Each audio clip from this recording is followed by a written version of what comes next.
Hi, I'm Patrick from Ridgeway Homestead. What we wanted to show you today was what we wrote the blog post on, which basically is our setup for our aquaponics system. It is in the basement. We basically have two tubs set up. These are 55-gallon Rubbermaid containers. We bought tilapia when they were very small, just fingerlings, and then they grew up and they got quite large. These guys are basically to the biggest size that they're going to get. We could take these and we could fillet them up, but I avoid doing that because they make really good fertilizer. The two tanks are connected at the bottom. There's a hose that goes in between them, so the water flows into here, goes into this one. When it comes out, there's a pump on this end, not a very high pump, but the pump kind of just pumps it up here to go to like our little settling tank, or where we basically catch all that fish waste that goes in there.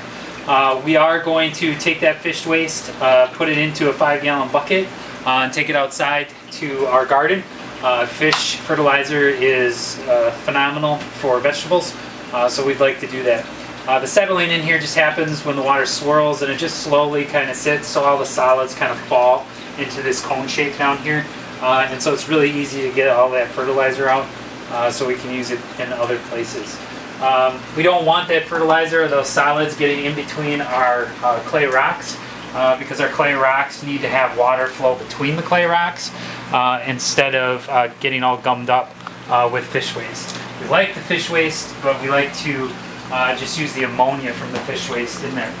If you come here, we can show you, we have two big LED lights on this. The LED lights are Spectrum for plants. They are up in the top there. We like to have lettuce continually, so we have 4 heads of lettuce that are in there. Those are growing a little faster, so we can harvest them. We have 4 growing about 2 weeks behind. So those will be at different points so that we can get that lettuce. We also like to have tomatoes during the winter. Those are fresh tomatoes. They're delicious, growing from the aquaponics.